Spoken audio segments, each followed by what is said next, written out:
Allie. Great, thank you. Well, welcome everybody for joining us. I know that these days have been interesting with spring breaks and the stress of the world and everything. So hopefully we can just take a deep breath here and talk about airport. So welcome tonight, and I think we'll start off with a roll call. Yeah, absolutely. If you could say here after I say your name, that would be great. Eric, Here. great. Allie, Here. thank you. Brian, Ryan is Here. still okay. Brian's here. Here. Yeah, thanks. Thank you. Dalen, Morgan, Holly,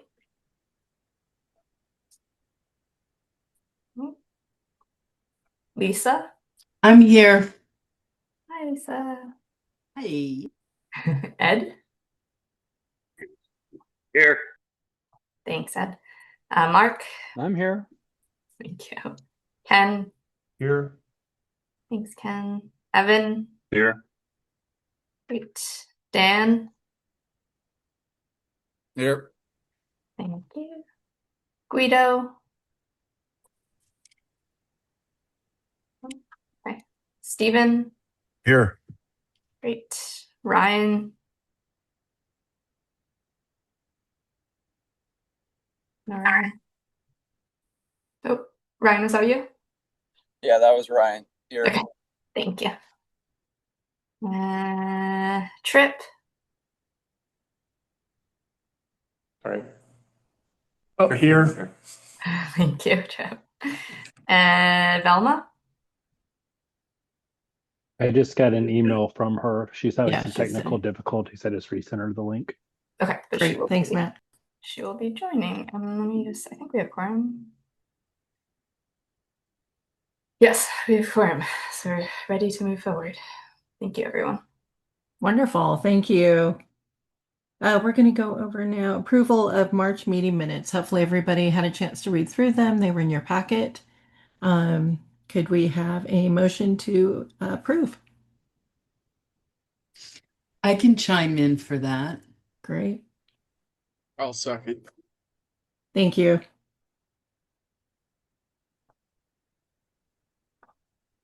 Great. And it looks like we're 1 minute early. This is great. We're going to go ahead and go forward now, and Jenny's going to then go through the prioritization exercise. Yes, it's actually Topics identified. I'm going to be sorry. me all the way through, Allie. I'm facilitating this one. But Oh, you are. Okay, great. Great. yes.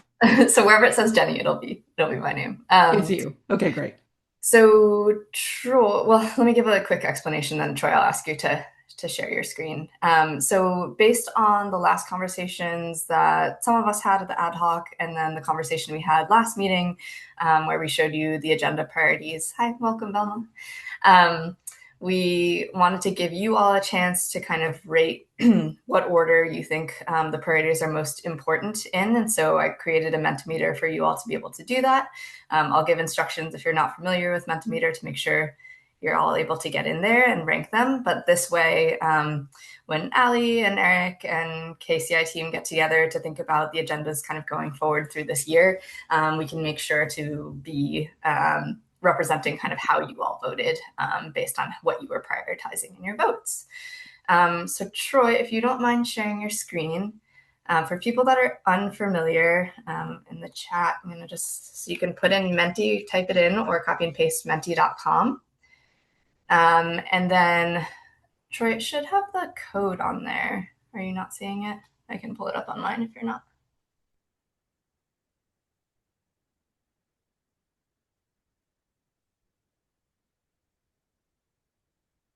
I can type it in. Let me see.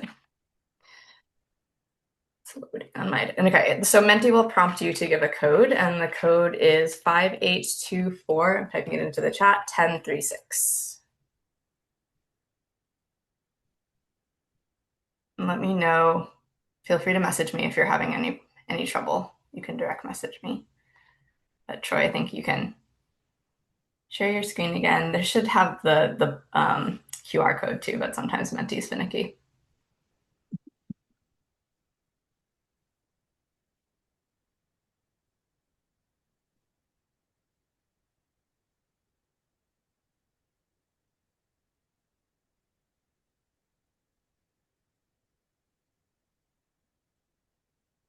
And then Troy, did you click start presentation? Just want to make sure.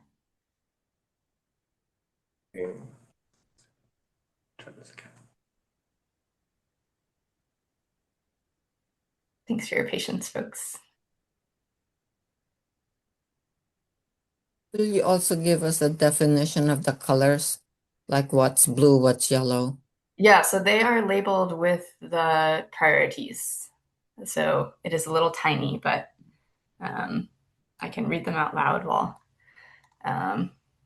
Troy is sharing again. So it's policies to support general aviation, diversity of uses and healthy airport ecosystem, noise abatement / mitigation, rates, landing fees, fuel flowage fees, property acquisition, proactive communication around that, air quality. Can you wait a minute until the... Yeah, you'll be able to see them. So you see them right here too. I was just reading while we were waiting for Troy, but happy to read it again. Can't. I have please rank the potential agenda priorities. Is that where we are? Yes, that's exactly right. So we choose that first and then we'll see the colors that Velma's talking about. They should fill in, unless it's glitching, it should fill in as people vote. Gotcha. Okay. So as you enter your responses.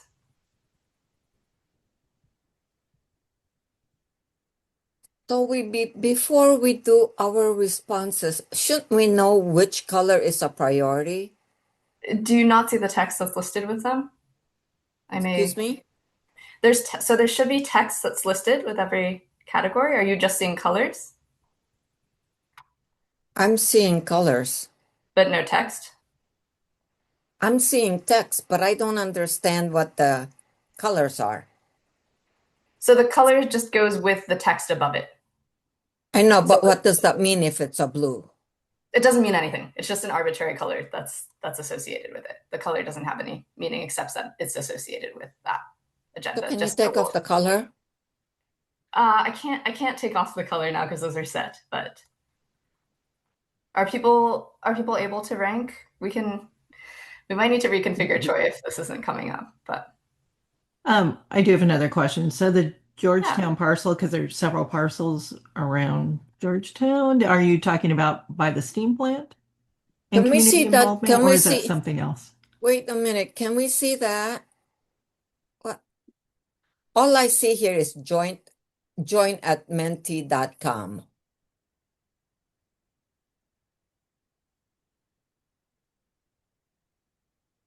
I'll also say that the code that is shown. Troy, this is a different Mentimeter than the one I have. It should be a ranking. Okay. So I see a different code on the screen versus what you put in the chat. They use the one in the chat. Yeah. I'm wondering. I used the one in the chat and it worked. So Velma, what you do is you go on your browser to menti.com. Okay. And it'll prompt you to put that code in, Velma.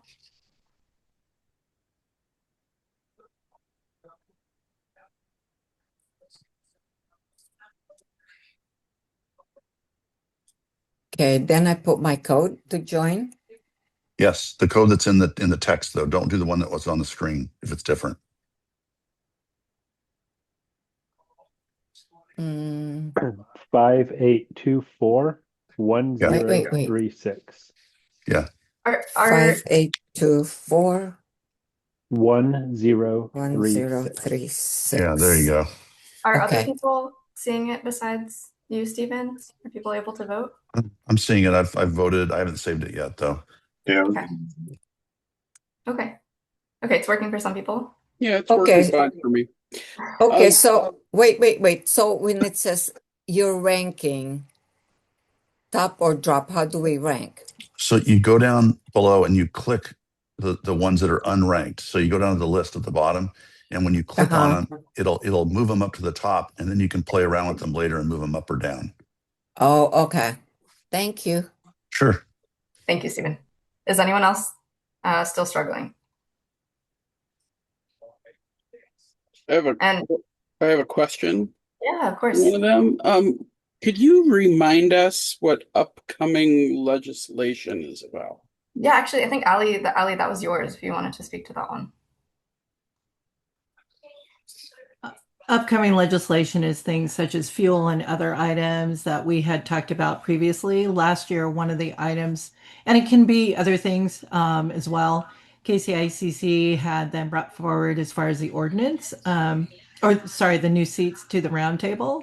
And I know there was a lot of discussion going back and forth. And at one point, there were a couple of people who said, would that be something that we would then discuss in the roundtable, which would be great. So everybody had a voice to sort of hear, listen, and show their views of what that particular item is. Other legislation might be something that has to do with air quality, or it might have to do with flights or whatever it may be that we then talk about. But should the roundtable then be discussing that together so everybody hears everybody's views and opinions, both inside the fence, outside the fence, from our communities that are designated on here and organizations as well. So that's what that one was. Gotcha. Thank you. And then, Ali, I know you also asked about Georgetown. I think this one got brought up in our agenda setting meeting, in I believe the one that you were in as well, just in general, because Georgetown, different parcels of land in Georgetown have come up and probably will continue potentially to come up. So, Okay, so not specific to the steam no, we took plant. the steam plant out since right now Eric had updated us that there wasn't much to be done there. Troy, I'm seeing that it says only 0 of 1 have responded. Is that, I guess, question to the group? Are you still working on ranking, or have you submitted? How many can we rank? So you're ranking all the items that are there. I believe it's about 10. Oh, all the items. Yes. I'm not so sure that you're showing the same Menti that they are voting on, because the code on that one is different than the one that's in the chat. I think it's okay. I think it Troy might have regenerated. Troy is showing the right thing on his screen though in terms of the ordering. So as long as you're seeing a prompt to order, whether you use this code or the other one, then you're in the right place. If you're not seeing an ordering, then it's not the right one. So how many results have you seen? It says only one of you have responded, but I'm wondering if this may be glitching and we're learning in real time that this is glitching. Well, it shouldn't, but that might be the problem with entering the wrong code. Is maybe we've got 2 of them set up, and one of it, and like I submitted mine. Did you see mine? Yeah, I submitted mine as well. Hey, So Troy, this is Steven. Do you mind if I share my screen real quick? Steven, that'd be great. I'm not, yeah. This usually works quite well. We don't usually have this many problems, so thank you everyone for rolling. Okay, Steven, yes, this is accurate. This is what we should be seeing. Okay. What? So how many have you seen now? How many results have you got in? Steven, are you able to see on your end how many folks, or are you just able to? That I can't see on my end. I can only see the results so far. Okay. Well, why don't we let's give 1 more minute, but then I think we can use this. Looks like Lisa just submitted. Anyone else still need some more time to submit? Okay, Ali, you submitted. That's great.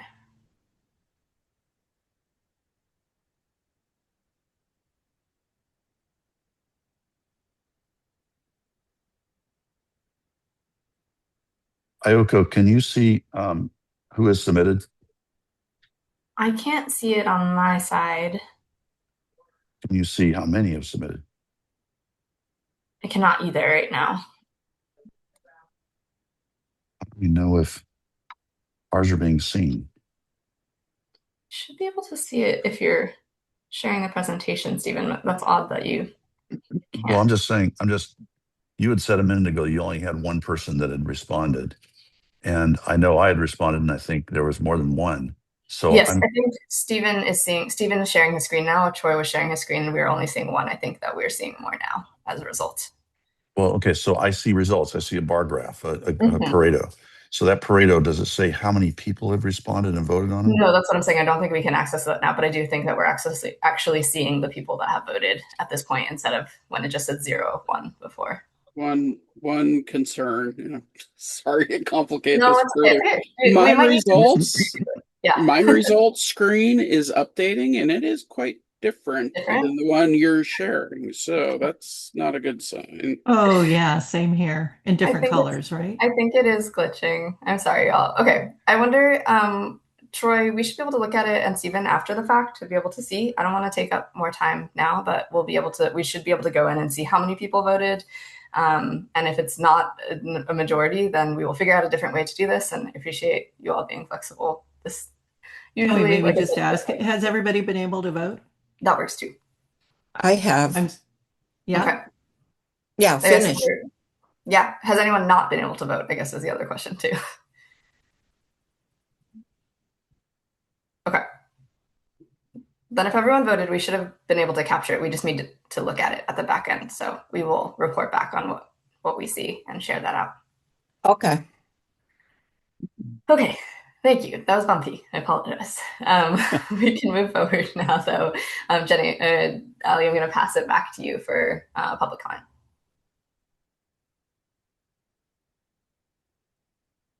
I'm sorry, say it again. Passing it to you to do public comment. Oh, okay. So we're done with this exercise. Yes, we'll look at it at the back end and report back what we see. I just didn't want to take up too much more time. Got it. Okay, thank you. All right, now we're on to the general and public comment time. Is there anybody from the public that has any questions or would like to speak? Madam Chair, I just want to go over a couple of directions real quick before we do that. If you are in the virtual meeting, feel free to raise your virtual hand if you would like to have a public comment. If you're joining us by phone, you can select *9 to raise your hand, and we will recognize you when it is your turn to speak. Each speaker has 2 minutes to provide their public comment. We will call who is up first, and then the next two people in order of who will speak. We have a total of 10 minutes max for public comment this evening, so we ask you please be respectful for your time. We can now open it to public comment. Thank you for sharing that.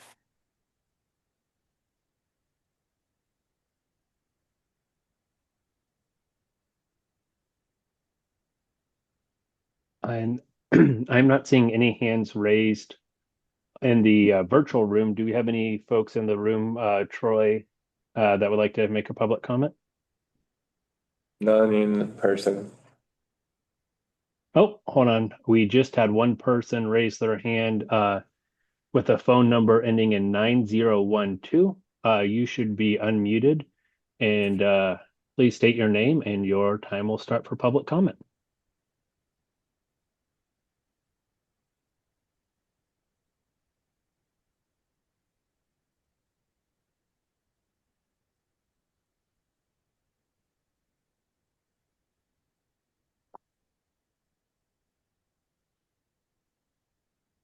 And if you're joining us by phone 9012, you should be able to unmute and say your public comment.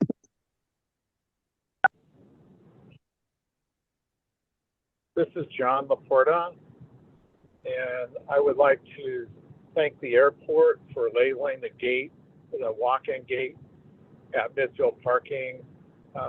You've labeled it gate P58 so people can get in. But I'd also like to ask for help again. We're getting complaints from people that cannot get out of Southwest parking at the D gate. It takes a badge to get out. And the other thing is that the Museum of Flight, the labeling is still saying out on both sides. So it would be great to get those updated. And I thank you. Thank you, John, for your public comment. You're welcome.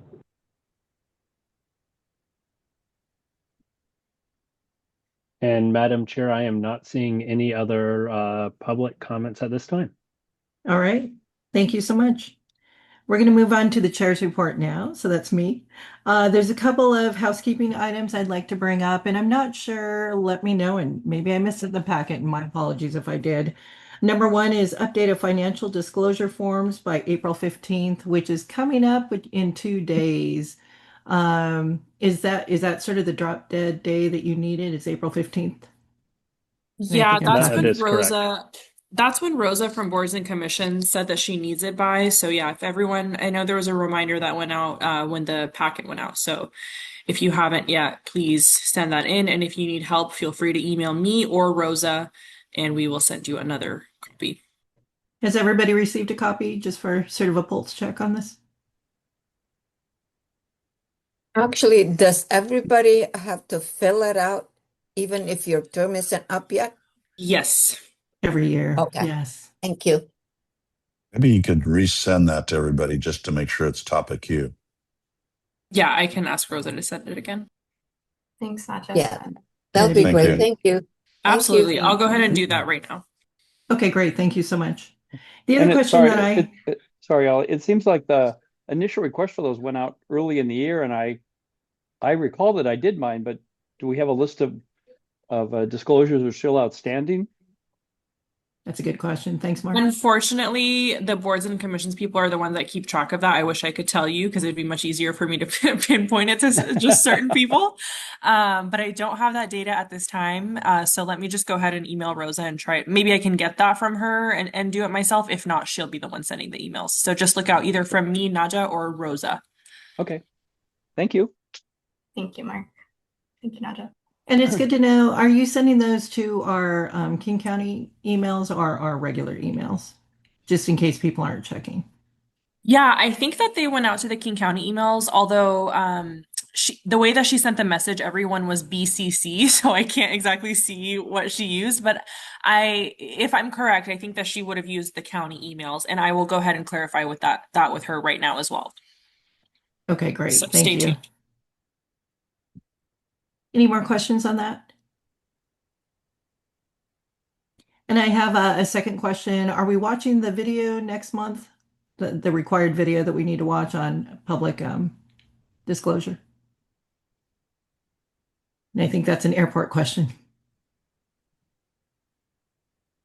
How long will it take? I think it takes about 20 minutes. We usually do it as a group, so then we make sure we're done. Yeah, it's about a 20-minute video, and we can talk to you about that, Madam Chair, if that's something you'd like to. Okay, great. Thank you. Just want everybody to be prepared for that one. So those are the two items that I have. And the last item that I have really quickly is just for I know, Velma, thank you. You brought up as far as us having our meetings in the different areas, and we're still discussing that with the airport. I know there was some logistical items, but I like that idea. And I think it's something that we can throw around amongst ourselves as far as the roundtable. But it would be great to go out and visit the different areas. And if anybody else has comments on that, that'd be great.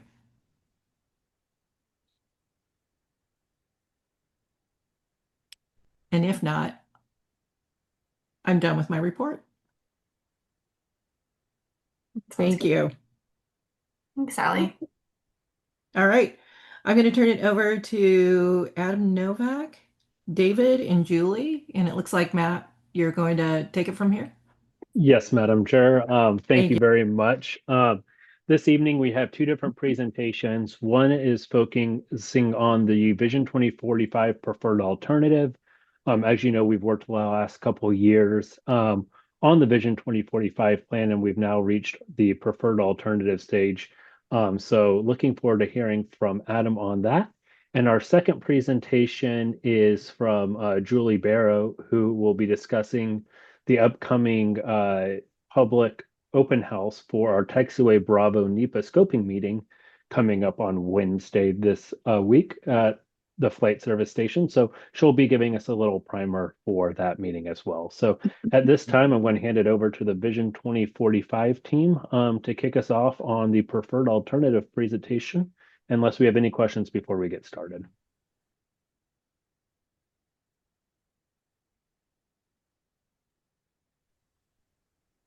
Okay, I'm seeing none. So Adam, you should be able to share your screen. Can you all hear me? Yes, we can. Okay, well, okay, now finally I get the technology to work. Hello. Good evening, all. My name is Adam Novak. I am with RS&H, which is the firm leading the Vision 2045 airport plan update. Evan Failer is also on the call, and he's my overall program manager for both Vision 2045 and the Part 150 study, but I'm leading the Vision 2045 effort. I believe the last time I was in front of you was in December, so it's good to see everybody again. And now here's hoping I can get the technology to work correctly. You should be seeing very shortly title slide to a presentation. We can see it. Fantastic. All right. I think I have about 30-ish minutes to do the presentation, and take any questions afterwards. Actually, if you have questions during, feel free to raise your hand, and I'll stop where I'm at. We will do a very quick update on where we are with public outreach and the progress of the overall study. Then we'll spend the majority of the time getting into the preferred alternative and how we got to that from the last time we were in front of you. On outreach, we have to date completed 11 Planning Advisory Committee meetings and 6 public open houses for both projects. Tonight's our 4th briefing to the Airport Roundtable. We have 2 additional public open houses coming up and 1 more PAC meeting. All of those future meetings will be focused on Vision 2045. The next open house is May 14th, about a month from now on a Thursday. And it'll be held at the flight service station over on Ellis Avenue. The other 2 meetings, which are over here on the far right, as you can see, the dates are to be determined. They have not yet been scheduled. We are hoping those will occur before the end of calendar year 2026, but it's going to depend on the completion of one of the remaining tasks that we're currently have underway, which is the environmental analysis. All materials and summaries for the completed PAC meetings in the open house are available on the project website. And the materials you had received if you were with us at the roundtable briefing back in December, all those alternatives are still the basis of where we ended up with the preferred alternative, which I'll walk through shortly.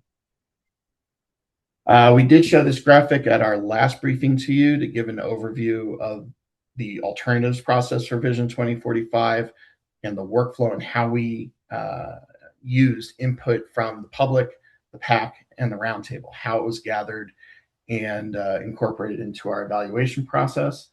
We've gone through all of those steps which started at the beginning of the study back with goals and objectives, and we are currently closing out the alternatives process with the preferred alternative, which we will show you this evening. If you remember, if you've been to a previous briefing with the roundtable, or if you're on the PAC, or if you've been to one of our last 2 open houses on Vision 2045, you'll recognize this table and the breakdown from the concepts. Overall, they were divided into 6 categories, which you see here. The top 3 were airfield focused, airfield related alternatives, and the bottom 3 were more landside focused alternatives. I'm going to step through each of the categories, briefly go over where we were the last time we talked, and then what the decision was that led to the development of the preferred option. So I'm going to start with non-standard airfield conditions. Sorry, I'm going to get to that in one more slide. My apologies. Just as a reminder of context, the other item which is incorporated into Vision 2045 is the Tax 28B safety improvements projects, which Julie's going to get more into after I'm done. But as a reminder, this project is included in every single one of our alternatives for Vision 2045. Now I get to the first category, non-standard airfield conditions. We had 3 original alternatives that advanced to evaluation. Alternative 1 was the closure of the small runway, and all these were to address conditions about taxiway alpha, which is on the east side of the airport, and its separation distance to the runway system. To resolve those conditions, these were the 3 options that we looked at: closing of the small runway, realigning the entirety of taxiway alpha, and then the third option was a partial realignment. The ultimate disposition of this, the ultimate status of this was none of the three alternatives were advanced into the preferred action, so there's no immediate action on any of these. Based on all the information that we were able to gather through our evaluation process, and also from all the comments we received from the PAC, from the roundtable, and from the public during the open houses, the closure of the small runway just was not a tenable item, and that because of its effect on airspace, not only in the immediate vicinity of King County International, but also the airspace within the entire Puget Sound region. With that as a basis, realignment of taxiway alpha across its entire length was also not feasible, given the very large amount of impacts that would incur on tenants on the east side. And then the partial taxiway realignment, alternative 2B, was also not selected. As we'll get to in a couple more categories, that got tied into another alternative there, and I'll cover the end result of that in that category as well. So no immediate action on this category. On visibility minima, so this was improving one of the approaches to the main runway on the north side with runway 14 right. We had 4 alternatives to try to get the existing condition of 3/4 mile down to a 1/2 mile. Basically, where we ended up was based on community input and concerns, tenant concerns, and then just looking at what that would get the airport in terms of what the benefit would be based on the cost. None of those 4 alternatives, 1 alpha through 1 delta, were selected. The 5th one you see on the screen, those of you that either participate in the PAC, or I think we talked about the last briefing to the roundtable in December, we did very briefly look at on 32 left, so on the south side, doing something similar, getting those visibility minimum down to 3/4 mile, but ultimately several months ago that was removed from consideration, so that's why it's labeled as not considered. So similar to the first category, the second category, nothing advanced past the evaluation stage. On hotspots, so these were those areas on the airfield that geometrically are places that pilots need to be more aware of in the location. There, the 2 hotspots we were looking at mitigating, we came up with 2 options, both essentially involved removal of 1 or 2 taxiway connectors to the main runway. Ultimately, what was decided here was tentative. Well, for now, no action on closing that crossing, and that was something that was brought up as a concern the last time we met. The addressing of those 2 hotspots, numbers 2 and 3, the ultimate decision was those will be addressed through the FAA through what's called a Runway Safety Action Team, or an RSAT, and that review will be requested by King County International after Vision 2045 is finished. There is one item, however, on what was alternative 2 that we are advancing to the preferred option, which was the addition of a small aircraft run-up area north of 14 left. And from just to, and it's the area just here in the red circle, of just putting a new hold bay. This is partial, trying to replace hold bays that were removed as part of the rehab of the small runway, which was completed last year.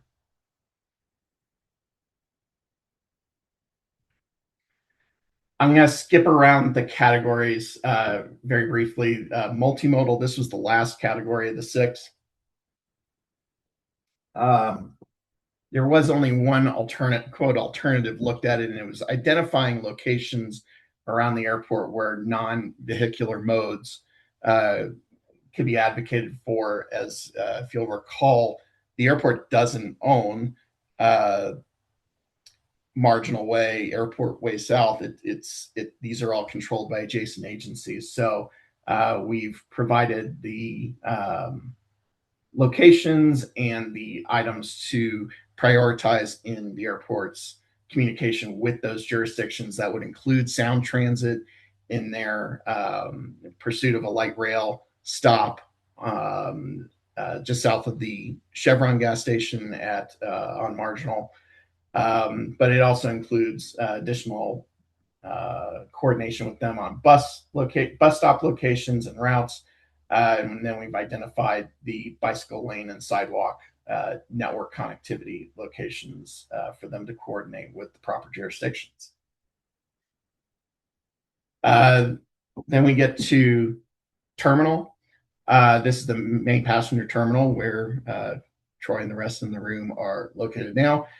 We had two different alternatives which we looked at, and alternative one was ultimately selected to advance to the midterm and long-term scenarios.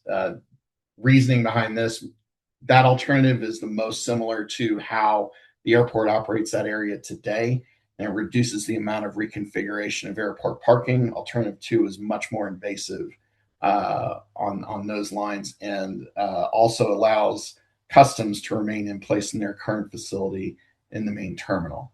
The near term day one scenario we were talking about, if a regional carrier were to come back into service at the airport, that day one scenario, there's a couple of plan options we've given to the airport, but that is still being tweaked. But in terms of the midterm to long-term scenario, the preferred option for the terminal would look like this. A new processor in the yellow or gold color would be placed just to the south page left of the terminal, and that would handle regional and charter operations, which would be the green, the blue aircraft, and the gold aircraft if it were to come in. I think I saw a question come up.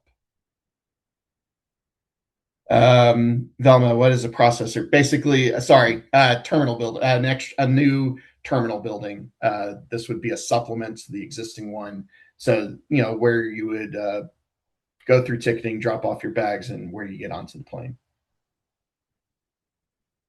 Did I miss any other questions? I can't actually see. Nothing in the chat. You're good, Adam. Okay, thank you.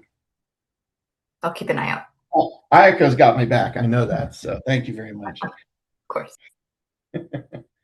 Oh, it was Holly. Thank you, Holly. Okay. Oh, this is happening again. Okay, good to know. Holly, you may need to call out whenever it's you, so we know it's your question. Well, I'm on a web link, so I've got a text box right in front of where the chat thing pops up, so I only saw the top half. Thanks.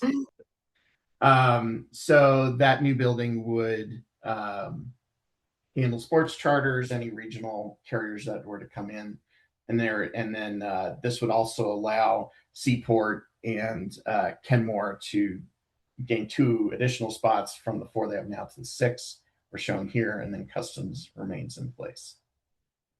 In addition to that, the other item with this alternative is identifying an area for additional vehicular parking. Let me just turn on my laser pointer. In the area across from Signatures building, this would be, if it's needed, a reconfigured area. It's currently parking, but it would be made more to focus on passenger terminal traffic. Turn that off. And then our final category was focused on land use on the airside components. We had 4 different options here, but they were divided into really 3 areas. Alternatives 1 and 2 looked at the northwest quadrant, that area near the steam plant, north of the steam plant and south of Ellis Avenue, and reimagining that area. Those 2 options were pretty similar. One had slightly larger development of general aviation facilities. That was option 2. Option 1 had slightly smaller, but the ultimate result, based on some feedback we got from all the tenants, all the users, but also from the public through the open houses was we did a modified version combining certain aspects of option 1 and 2, but what is not included, those areas would be used for aviation support and non-aeronautical uses only. There wouldn't be any hangar areas or aircraft access to that. I'll show that on the next screen shortly. The third alternative was looking at the southwest quadrant, which is the area just north of the Museum of Flight, and envisioning that potentially as an option for cargo. That was not selected and is not considered in the preferred alternative any longer. That area would remain as is. And then the fourth one was some vertiport options. We came up with 7 locations where either the FBOs or the airport could locate a vertical takeoff and landing area as electric vertical takeoff and landing aircraft become more prevalent as they start entering the market. What was ultimately decided here was that type of development would be driven by the fixed base operators, which at this airport is Signature, Modern, Sky Service, and would be driven through a business case on their own leaseholds. Each operator does have room to put that if they so desire. So it would be handled through their actions. Matt can go into detail on the last option because I think he's been working on this, but there is also some provision for potential for an electric charger at the passenger terminal for aircraft and will be built into the ultimate plan. What that northwest quadrant item I mentioned earlier. Sorry, before you get too far, you may have answered this, but Mark had asked, which is 2 slides ago, the customs box remains where the light blue aircraft is shown, question mark? Yes, sir, and hopefully my computer does not blow up trying to go backwards. So. Yes, sir, the customs aircraft, the box today, I don't know if I'll try to zoom in. If you can see, there's a light gray box area. That's the current boundary of their parking gate. It would remain as is. Thanks. And then Holly has a question for the end, but we'll just make sure we bring it up at the end when we do the Q&A. Always happy to answer Holly's questions. All right, I think I was on the next slide.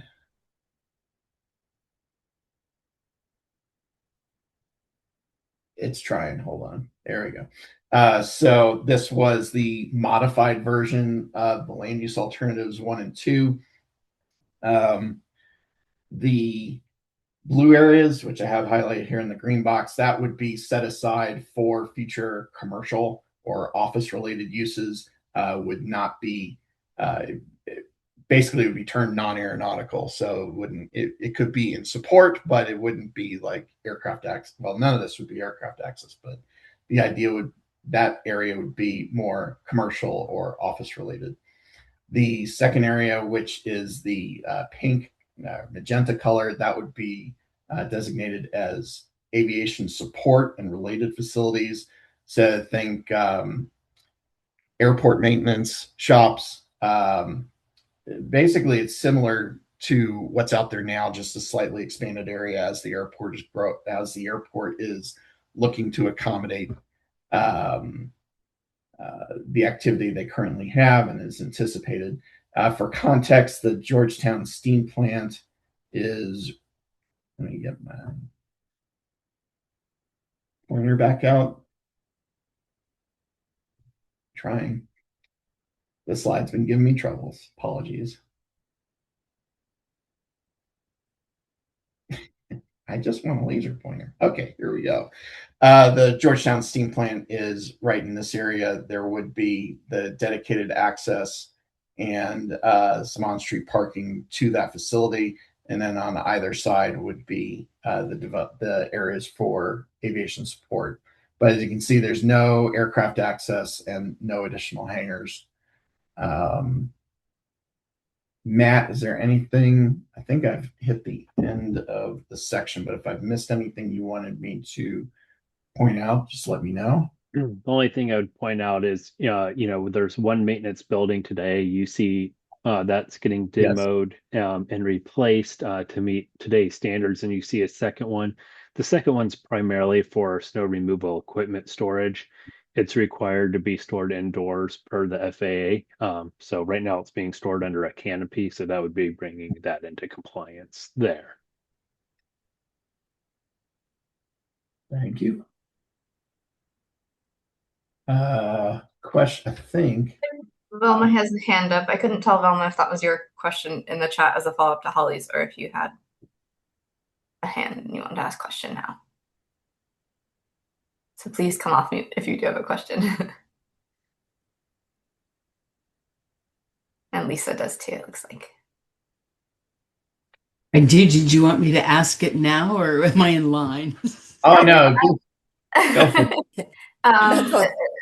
Go for it, Lisa, and then Velma, can you go after Lisa if that works for you? I just want to be sure that as this area, this non-airplane area is developed at the north end, that the layout, the plot plan, the layout where buildings go and don't go takes into account good access to the steam plant. Like, I'd hate to see that be developed and then box the steam plant in. Just saying. The steam plant's going to have its own dedicated access road. So, okay, I think so that'll all okay. Just checking. Nope, it's a good question. So right between the two magenta colored spots, there is a very faint purple. That is a dedicated. I see it on paper. But paper and reality sometimes are two very different things. No, my understanding is that access has actually already been designed to. It is set. Okay, great. I don't know, and maybe Matt can clarify. I think that access point to Ellis is maybe not 100% set, but it's pretty damn close. So, the steam plant came to us a couple meetings ago and provided some additional ideas of where they would like it. In terms of our plan, we're moving forward with what the airport paid for the design for. If that were to change, it'll require a lot of negotiating with other federal partners, but it is in our mind of, if the steam plant were to come to agreement to move that road to, help preserve some of that space. But for the planning purposes and what we're sending to the FAA, we're going to go with, what's been agreed upon in writing. Great. Okay. Thanks, Matt. Yeah, thank you. You're welcome. I see that Velma has her hand raised still, and then Evan does too. Velma, are you able to? I'm sorry. I didn't mean to raise my hand. Okay, no worries.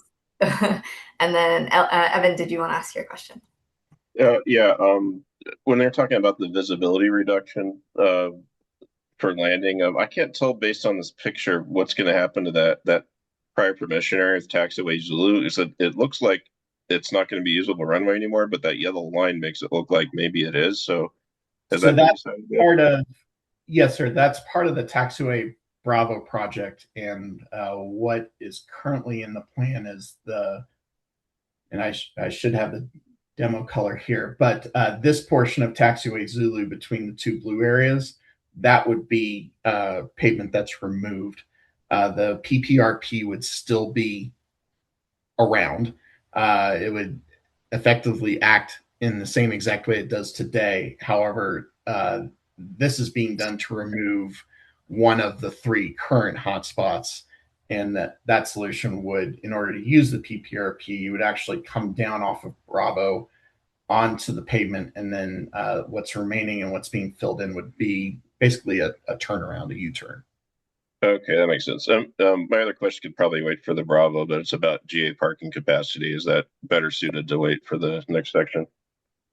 I believe so, but Matt can tell me to answer it if he wants. But yeah, so as part of Vision 2045, we are not proposing outside of the Taxiway Bravo project to remove any light general aviation parking. As Taxiway Bravo goes, you will see that there are a handful of tie down spaces, and we can get into it a little bit more in depth in the next presentation, that will have to be reaccommodated elsewhere on the field. But if you look down on the southeast corner, there's a blue box that will be utilized and built in to accommodate the reduction in the tie down spaces. It's very few, and I think we actually gain 1 or 2 spaces by doing that. None of the hangars at this time would be impacted, and I will put a link to the Taxiway Bravo planning report in the chat here, and it goes into a lot more detail. All right, thank you.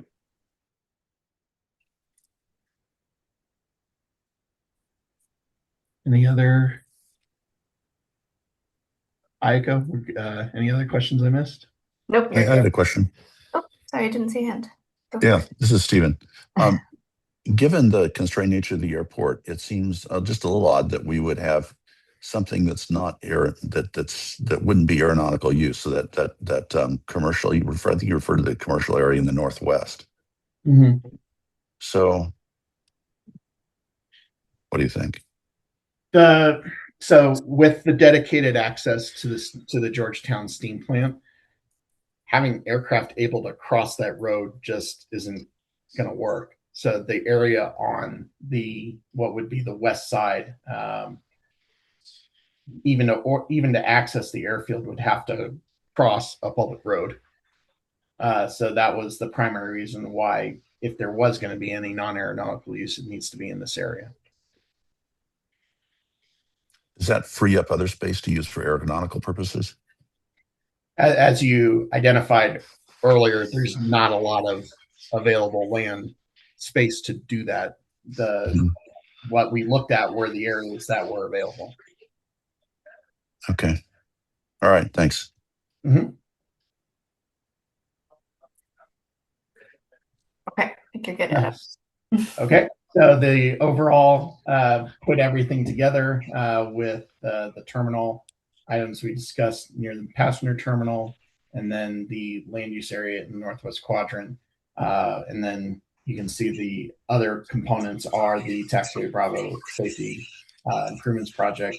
This is the overall preferred alternative for Vision 2045. And I think I may run out of slides. Yeah, so if there's any other questions about the alternatives process or this image before I move on, that was everything I was going to cover on that. Velma? Or is that Holly? Holly or Velma? It's Holly impersonating Velma. Hey, oh gosh, it's the northeast corner blue dot. I can't tell if it's inside the fence or outside the fence. You talking about this area here? Yeah, where is that inside? Mo, now that you blow it up, maybe it's so there's a small area, and it's the old right of way, or it is the right of way for a road. It is it's not 13th Avenue, but it's the road that's currently used to access the fuel farm. Fuel farm. Okay, thank you. So right now we pay the city of Seattle a yearly fee to be able to have a fence on that road. Yeah. So it'd be to just acquire that little sliver there. So you'd be looking for a street vacation then? That is correct. Correct. Okay, great. Thank you.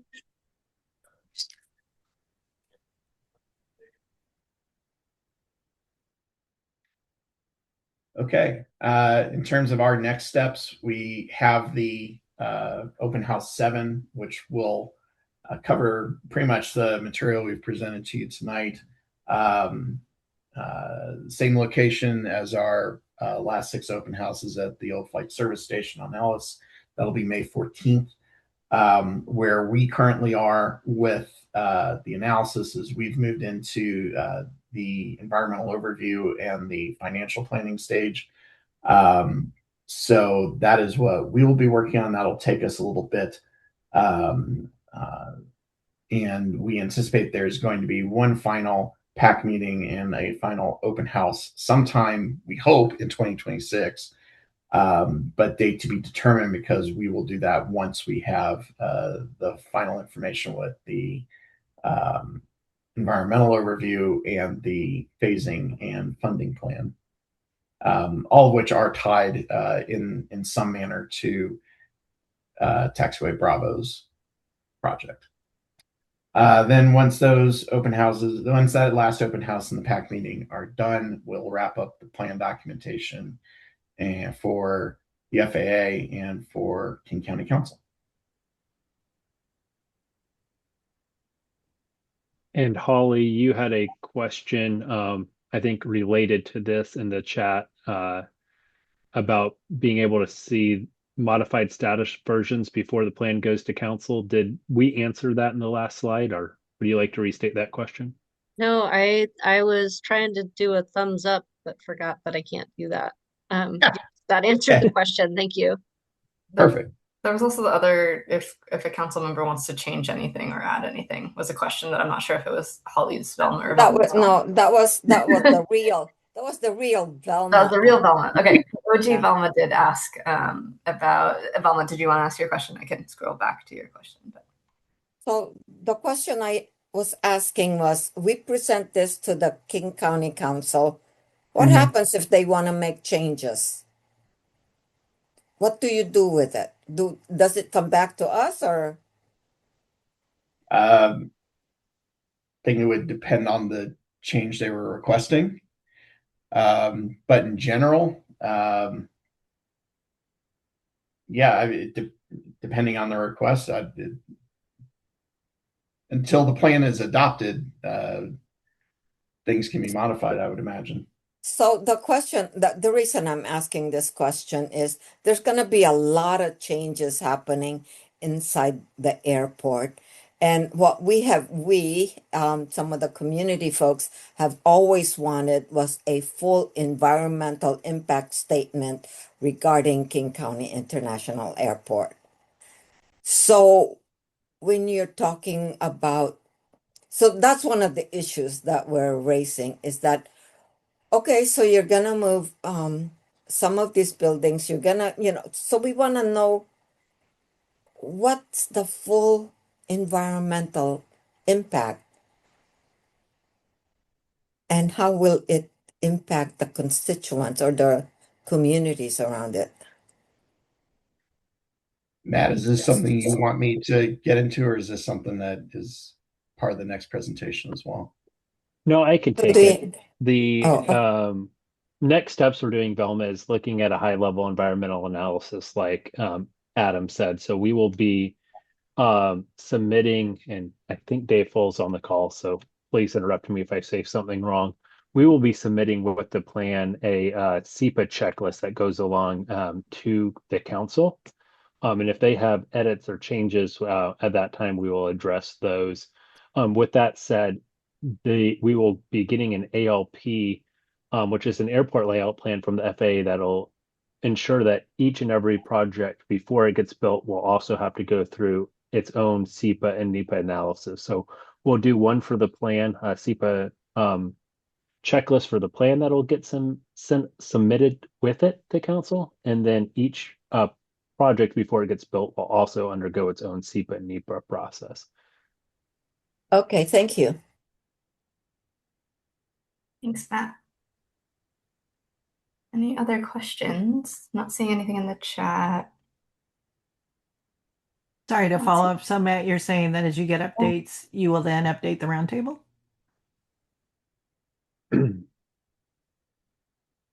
I'm trying to get my camera and microphone off, so I think I got one of the two working. I'm also having technology issues now. So yes, we will be updating through the Project Advisory Committee and the Public Open House, and I'm sure we'll come back to the roundtable again with the final NEPA SEPA analysis and financial feasibility plan and phasing once we have that. I would anticipate, Adam, 6 months minimum before we have anything substantial to share. Yeah, at least. So we'll host the public open house. That's why I was saying earlier, we hope by end of 2026 we'll be able to have those meetings, but it's dependent on a few things that a couple are not necessarily within our or the airport's control. And then so yeah, I think 6 months at a minimum is a good estimate for now. Could be longer. Thank you. Mm-hmm. Any last Any other questions? questions? Yeah. I'm not seeing any hands raised. I'm sure, Adam, are you willing to stick around through Julie's presentation if anyone comes up with questions? Sure, and I think I promised Julie I'd have to stay on for hers if she had in mind. I think that's okay. So we'll go ahead and transition to Julie Barrow. She's also with our RSNH, but on their environmental team, and she's working on the NEPA analysis for the Taxiway Bravo project for us. And we're getting ready to host a public meeting this coming up Wednesday. So, Julie, if you'll go ahead and do a quick introduction and kind of go forth with your presentation. Great. Thanks, Matt. Can everyone see my screen? Yes. Perfect. Thank you so much. So thank you for having me. As Matt said, my name is Julie Barrow. I'm with RSNH and part of the runway 14 right, 32 left rehabilitation and taxiway Bravo relocation environmental assessment team. So as a brief introduction, this project requires FAA approval, which triggers compliance with the National Environmental Policy Act, or NEPA, as part of that FAA approval. So the environmental assessment, or EA as I'll refer to it from here on forward, is being prepared in accordance with NEPA. And as Matt mentioned, the public is provided the opportunity to comment on the EA, and that first opportunity is this Wednesday, at a scoping open house, April 15th from 5:30 to 7:30 p.m. in the flight service station at the airport. Hey. So high level, what is NEPA? NEPA is the National Environmental Policy Act of 1969, and it requires that all federal agencies consider the environmental effects of their action in the decision-making process. So for all aviation-related projects and NEPA documentation, the FAA is that lead federal agency. All NEPA documentation, including this EA, follows guidance in the US DOT Order 56101 Delta and in FAA Order 1051 Gulf. So, yep, there we go. Okay, this slide shows the general NEPA process in a flowchart. So as you can see at the top, we've got our proposed action, and the FAA has determined that they do in fact retain approval authority over that proposed action. So we go down to the next step. The proposed action does not qualify as a categorical exclusion, so we are in that environmental assessment stage of the NEPA process highlighted in green on your screen. And then as we move through the analysis in the EA, if it shows no significant impact as a result of the project, then the FAA will issue their finding of no significant impact. However, if during the analysis the EA shows that there is a significant impact, then the FAA will begin the preparation of an environmental impact statement. So I mentioned we're having a scoping open house. And so what is scoping? Scoping provides agencies and the public the opportunity for involvement from the very beginning of the project.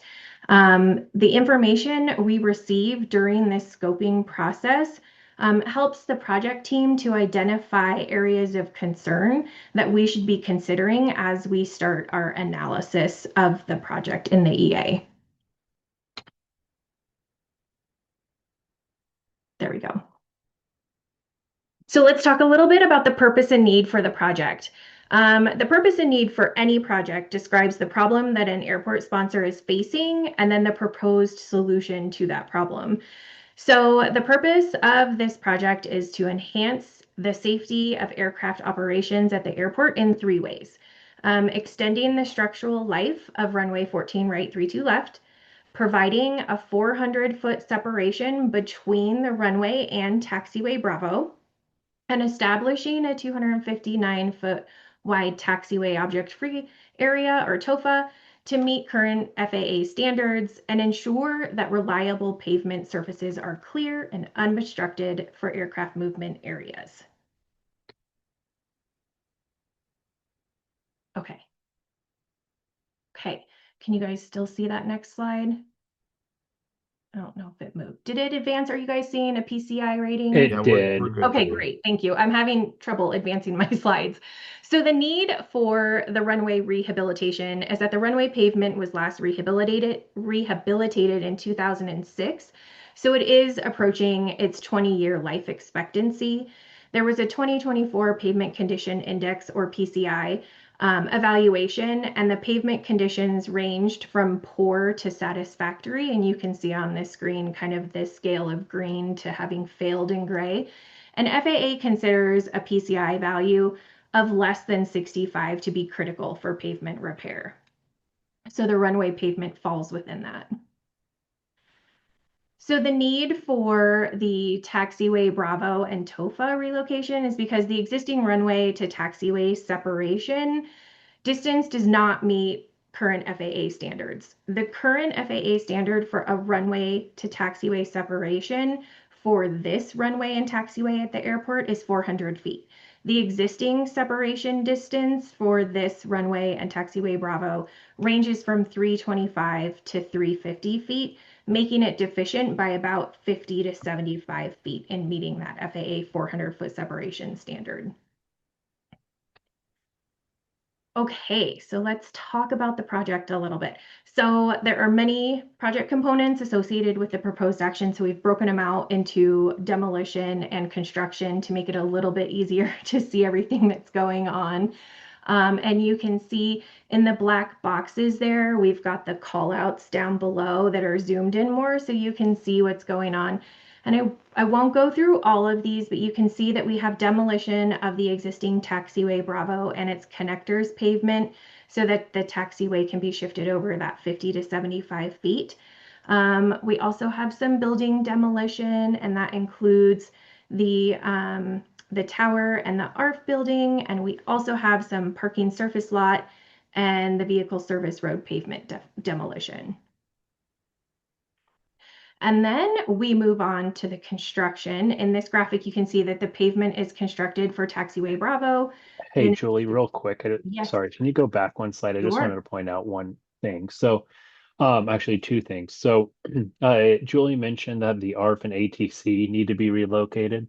In demo, that is because that taxiway is getting moved and they would be in that potential new taxiway object-free area. And then secondly, you see the two buildings next to the Southwest Air Park. Just wanted to highlight those are part of the Woods Meadows outside the fence area today and not part of the T hangar complex. It's kind of hard with the full zoomed out aerial. Just wanted to point those two things out. Thanks, Julie. Go ahead. Sure. Okay. So with the construction, there's a whole bunch of stuff happening. Just like before, the box 1, box 2, box 3 are blown up and shown down below. And again, I won't go through all of this, but you can see that taxiway Bravo and its connectors are being constructed in that 50 to 75 feet relocation to the west.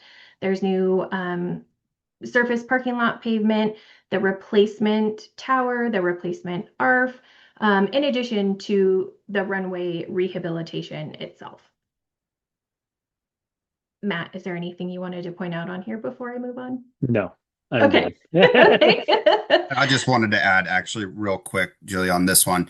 Yeah. So for the ARF station, you will notice that the ARF station is larger than our current station. We did have an ARF index change, which due to the size of the aircraft that operate out of Boeing Field, put us into a different category. So we're required by the FAA to have now an index DE station. Okay, great. Thank you. Okay. So as part of NEPA and in this EA, we are required to look at a range of alternatives. We do have some preliminary alternatives identified in this beginning scoping phase. As you can see, alternative 1 is the proposed action that we just got done talking about. And then we have identified another alternative, which we're calling alternative 2. This alternative would relocate 14 right and 14 right, 32 left, 50 to 75 feet to the east of taxiway Bravo. This would require a shift to runway 14 left, 32 right, taxiway A, and all of the landside facilities further east. so that we would still be able to maintain the FAA separation standards. And then you can see we have a no action alternative, and that is not doing the project, so there would be no physical changes. That alternative must be retained in the EA as required by FAA Order 1051 Gulf, and serves kind of as the environmental baseline for which other alternatives are compared. Okay. Also outlined in FAA Order 1051 Gulf, it specifies what environmental resource categories must be analyzed in the EA. You can see there are about 14 on here, I think, if I'm not mistaken, and they include things like air quality, biological resources, historic and cultural resources, water resources. You can see all of the resource categories that we're going to be analyzing in the EA. Okay. Also in this scoping phase, we've identified a preliminary project study area shown as the blue outline there on your screen. This area includes all areas where ground disturbance would potentially occur. So for the EA next steps, the project team is going to have our scoping open house on Wednesday, and then we're going to get to work on the analysis in the EA by describing the existing environmental conditions, or what we call affected environment. And then we will analyze the potential environmental effects from the project, which is environmental consequences. And then in the fall, we will work with KCIA and FAA to publish the draft EA, at which time we'll hold another public open house for agencies and the public to discuss and comment on the analysis in the draft EA. And then we will respond to all of those comments and publish a final EA. That will all happen this fall. And then expected at the end of 2026, FAA will issue their decision based on the analysis in the EA. So, as we've been talking, we have a scoping open house on Wednesday, and that's the start of the scoping comment period. During the meeting, agencies and the public can provide a written comment during the meeting by filling out a comment card, or they can provide an oral comment to a stenographer that will be there for the meeting. And then during the 30-day scoping comment period, agencies and the public can also send a written comment to Eric Miller with the airport. And agencies and the public can also send an email comment into the address in the screen. And then all scoping comments will need to be reviewed and are received by 5 p.m. on Friday, May 15th, which would be the close of the scoping comment period. So all of this material is going to be the material that's covered at the scoping open house later this week. Questions? Thanks, Julie. And while we wait to see if anyone has questions, I want to just point out, I echo, mention that we do have some fact sheets for this public scoping meeting. Those are in your meeting pack and can also be found on the airport's website. And I'll drop that link here in the chat. The fact sheets are translated in Chinese Simplified, Chinese Traditional, Khmer, Spanish, Tagalog, and Vietnamese. So if we've talked about how can the roundtable help us spread the word. We're trying to make that information more accessible to help us spread the word. Thanks, Matt. Julie, speaking of languages, if people submit questions in different languages or talking to the oral stenographer in a different language, how does that work? That is a great question. We will need to get together with our public outreach firm to see about getting those translated. Yeah, so we do have a way to translate written comments that come in from some sources at the airport we have contracts with. And then we will have interpreters available at the public open house for those who wish to provide oral comment in a different language. The same languages I mentioned the fact sheets are translated in will be the same languages we have available for interpretation of the meeting. Okay, good to know. Yeah, please, just encouraging everyone here as you connect with your different communities. I know, Velma, you've brought up different languages before. Let them know that those folks will be there to support translating for the stenographer the comments.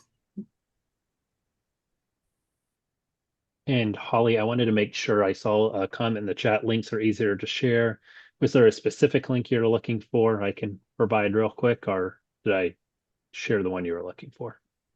I think if we could get a summary of links, like just like here's this goes here, this goes here.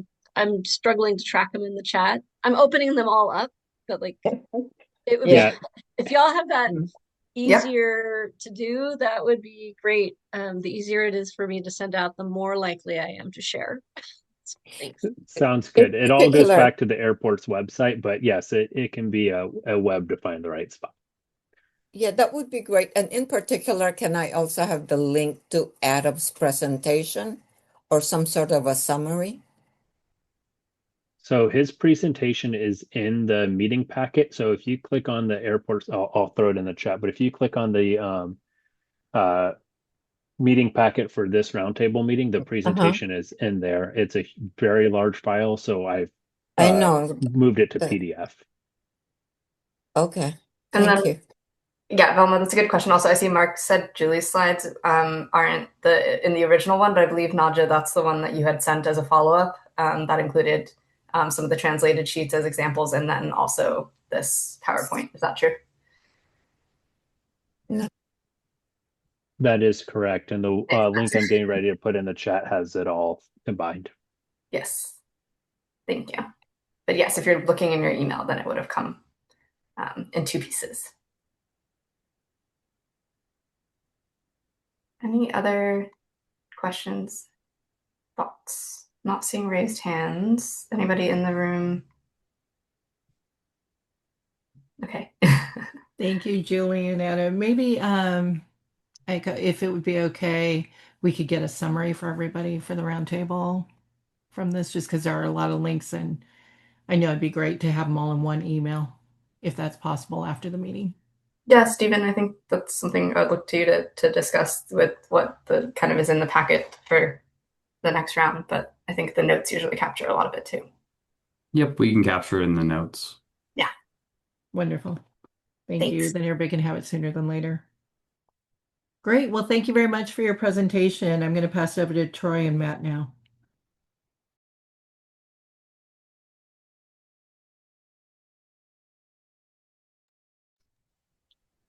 Troy, do you want to kick us off with the community engagement report out? Yep.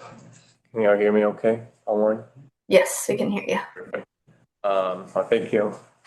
Thank you, Madam Chair.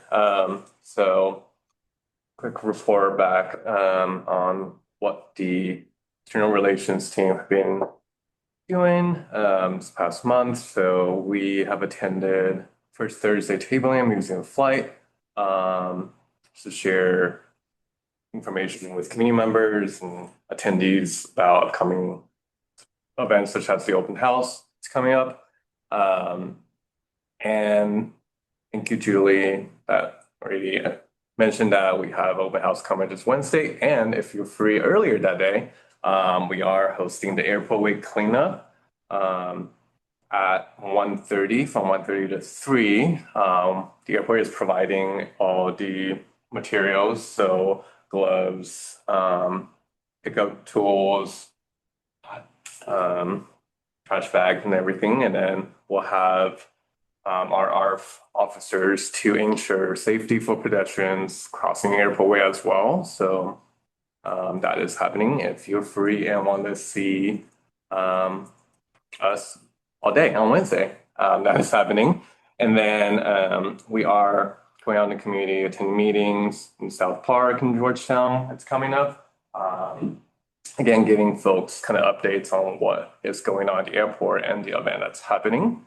And lastly, we have an airport consortium on transformation innovation event on next Tuesday. So basically, what that event entails is we're having folks traveling here from all over the country just to talk and learn more about our airport electrification efforts. So checking out our electric fleet, looking at our hybrid fire truck, which is the first kind in this country, as we mentioned in the past, and additional EV fleet vehicles from Metro and our FBOs as well. So that is happening next Tuesday.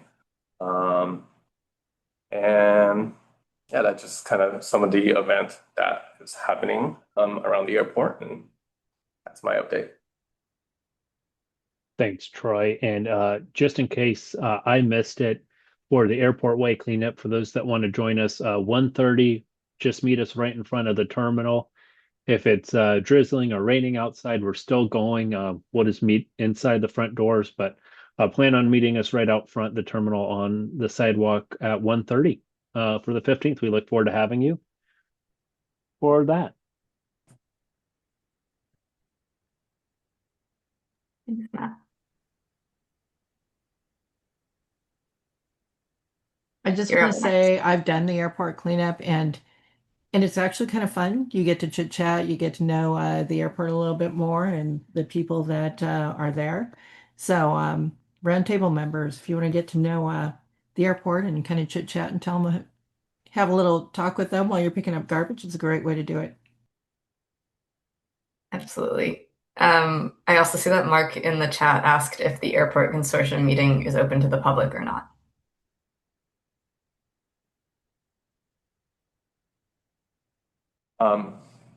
Fortunately, there is a fee associated with it since it is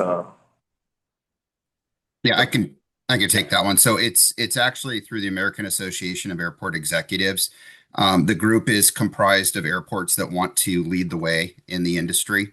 And so we're one of a handful of airports that are part of this group in embracing new technologies to improve the airport and the communities that we serve. And so we were selected as the airport for different airports to come in and see the good work that we've done in electrification. And so it will be airport managers and directors from across the country, from different airports coming and learning from us and what we've done and where we're going into the future.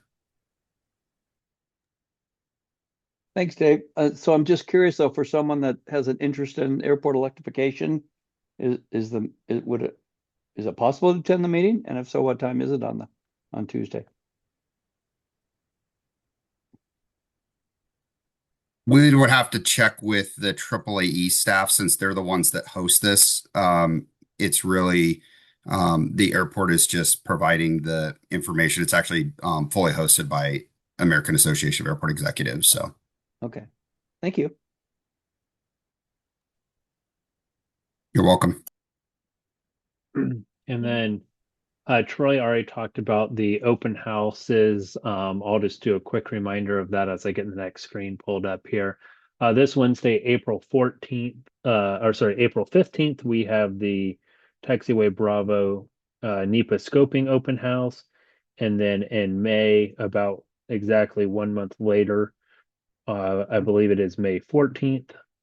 Troy, please correct me if I'm wrong. We have the Vision 2045 public open house. So look forward to seeing those that can make it at those two different events. The next thing on our community engagement report I wanted to share was we have a new airport noise report that we will be including in the monthly packet if folks find it beneficial. We'll also be posting it on our website. So this is kind of a summary of the noise complaints that we receive into the airport, how we get the complaints, and where the complaints come from. I'll just do a quick walkthrough of it and happy to answer any questions. As you can see, this report is from February of 26. And in February, it's done by calendar month. We've received 59 total noise comments from 32 different households. And this is kind of an important statistic here so we can see both the number of complaints, but also the number of people complaining and where they're from. So on the bottom of this first page, we break it out by city of where the complaints are coming from. As you can see, so far, the most comments we've received are from Vashon Island, with about 3.5 comments per distinct household, followed by Seattle. And we break it down a little bit by, neighborhood in Seattle a little later on. So I'm just going to keep going down here. Then we look at trends by zip code. So, like I said, we break it down a little bit more granular, and we start looking at zip codes. Again, you see really high, and then lower for some of the other zip codes. Again, it's broken out by total comments and distinct households. The next thing we look at is how comments are sent into the airport. We have three different primary ways people can let us know about a noise complaint. One is through our web application. One is a form people can fill out from the website, and the third is leaving us a voicemail. So out of that, we can see that so far in February, we had 42 complaints come in through the web app, and only 4 people called into the noise complaint hotline. Of those, we had 53 people just say it was loud. People can leave us as little or as much description as they want, but we also provide some categories for them to choose from if they don't want to leave us a long written report. So sometimes we get more data, sometimes we don't. In this case, mostly we just got it's loud. If we do get more data, we're able to follow up a little bit more with the constituent that provided the complaint and really try to dive in on where that noise might have come from. Was it a one-off situation like a military jet flying overhead, or was it something more routine? So then we also get into, these are kind of my favorite parts of the report. It's basically heat maps of where the noise complaints are coming from. So as I mentioned earlier, you see Vashon Island has a good amount of the noise complaints. And then we also have a lot up here through, just to the east of the airport up in the Beacon Hill neighborhood where we know that, there's aircraft from our traffic pattern for our small runway, as well as sometimes aircraft flying in more at a diagonal overhead for Sea-Tac. And then up north, we look at some areas in the Kenmore area. Unfortunately, sometimes we're able to identify the exact aircraft that caused the noise complaint, and other times we can't. So, as others have mentioned, it could be a seaplane taken off from Lake Union or up here in Kenmore, or it could be an aircraft that is turning in final for Sea-Tac. So, because of how constrained the airspace is, sometimes people don't know which airplane's making the noise or what airport it's going to, and that's okay, because both us, Payne Field, and SEA all use the same platform. So we're able to try to do our best to figure out what aircraft is associated with that individual noise event. Yeah, I did, Ali. I know I also saw Eric's hand up and wanted to let Matt get through, but I saw his hand then went down, so I just wanted to check in. Eric, did you still have a question? Or? Well, I think you answered my question, which was how do you know that the complaint is identifying the right airport? And it sounds like you don't really know. We do our best looking at if they give us enough details in their complaint, sometimes we get them 3 hours after the incident took place, so we don't have that precise time. But if we get enough details, like, this is, my location, this is the time the complaint happened, and this is kind of what I saw, it really helps us narrow in on the type of aircraft. Sometimes they'll say an Alaska Airlines 737 flew overhead at this time. Well, that makes it pretty easy. That's probably going into SEA. But a lot of times it comes in way after the incident, so it's sometimes harder to tell in that instance. Yeah, thanks. And then just looking at, again, comments by zip code on a heat map. I'm a really visual person. I like the heat maps because I don't know exactly where each individual zip code stops. So kind of pinpoints where those noise complaints are coming from the airport. And that is going to be kind of the 5 to 6 page synopsis we plan on putting on the website each month and sharing out with the roundtable if y'all find it interesting. So happy to take any questions or comments at this time. Oh, I think Holly. I'm sorry. Sorry, Eric, we can go after Holly. Yeah, I would like to, Matt, I received a notice in advance of a planned run-up from Boeing, which was awesome. And I shared that out on social media in the Georgetowns. But then the time of the incident changed. So I don't know how you work with Boeing. It was like, I was like, yay, this is great. We can plan our lives and our dog walks and our naps and work meetings. And then it shifted. So I'm not sure how you might work with your tenant to make you guys look better when you're trying so hard to do better. Yeah, thanks, Holly. That was Appreciated a that. Yeah, we tried. That was a very particular case. They were doing a full power engine run to test their new blast wall. Um, and we kept calling them, when is it happening? When is it happening? And so it was hard. We tried sending out updates, but of course, if you've already, like you mentioned, if you've already planned around it, it's very hard to change. So we will try to do better also in our messaging. We weren't aware that that was a weather dependent test. They couldn't have any moisture in the air. So that is why that particular one kept getting pushed back. But we hear you loud and clear. We're working on it. Yeah, I really appreciated it. That I want you to take that as your big takeaway, and then Bowen's a big jerk for not helping you out on that one. Well, thank you for the feedback on that, Holly. Holly. Eric, I think you were going to ask something. Yeah, I think it'd be nice to see a wider view of the data at the end of the year. So I don't know if you can, at the end of the year, put that into an annual report, just to get a better sense of what the trends are looking like. Yeah, so each month we'll include up here year-to-date comments as well as the monthly comments, but I'm sure we can do kind of a year-end summary report without much trouble. Yeah, thanks. Great suggestion. Not seeing any other hands, Matt. Okay, then I will stop sharing my screen and pass the baton back over. Let's see, I Allie. think it's back to Allie. Yes. It is. Yeah, update on the bus stop, Allie. All right. Thank you all for your updates. This is great. And any questions, again, you can always email them in if you have them, or at the very end of the meeting. We're going to move on now to old business. Number one is a bus stop. And I think I just need to have a little discussion with the airport on that before we then go forward. I know that you're working on some things, and just want to make sure that what we're working on coincides with what you do. So if that's okay, I'll hold off on the bus stop discussion until later. We good with that? Yes? Mm-hmm. Great. Thank you. If we could do for old business also, Mark, if you could update us on the letter, because you've got some advancements on that, would be great. Yeah, hello everyone. Just as a reminder, there's been about a year-long effort now to prioritize the runway 14 right RNAV procedure, which routes aircraft through Elliott Bay versus the ILS procedure that has been in effect for 40 plus years and routes aircraft over the North Seattle and Magnolia neighborhoods. So you'll recall that we drafted a letter and sent it to the acting regional FAA administrator last fall.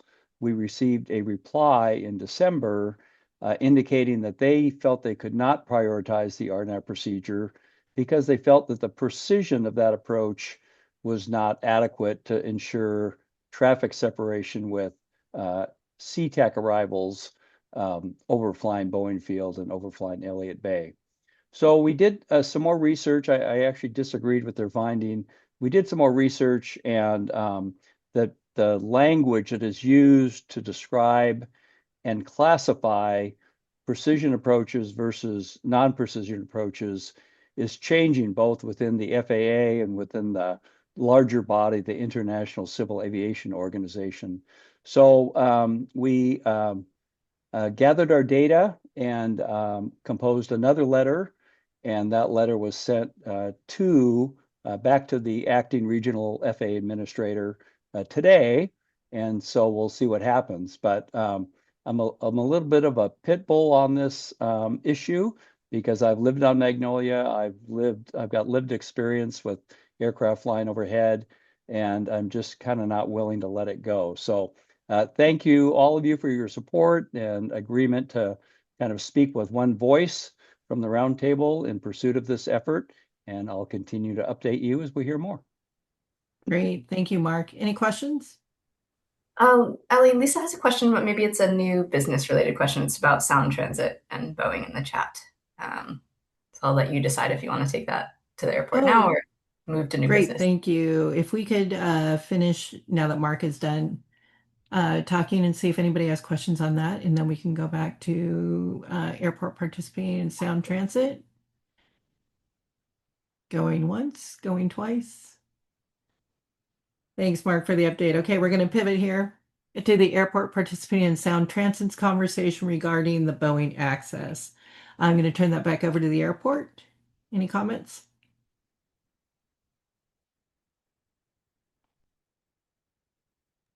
Matt or David or Troy? Wait. Can I talk about it? We just spoke, the Filipino community just spoke with Mr. Armin Papia.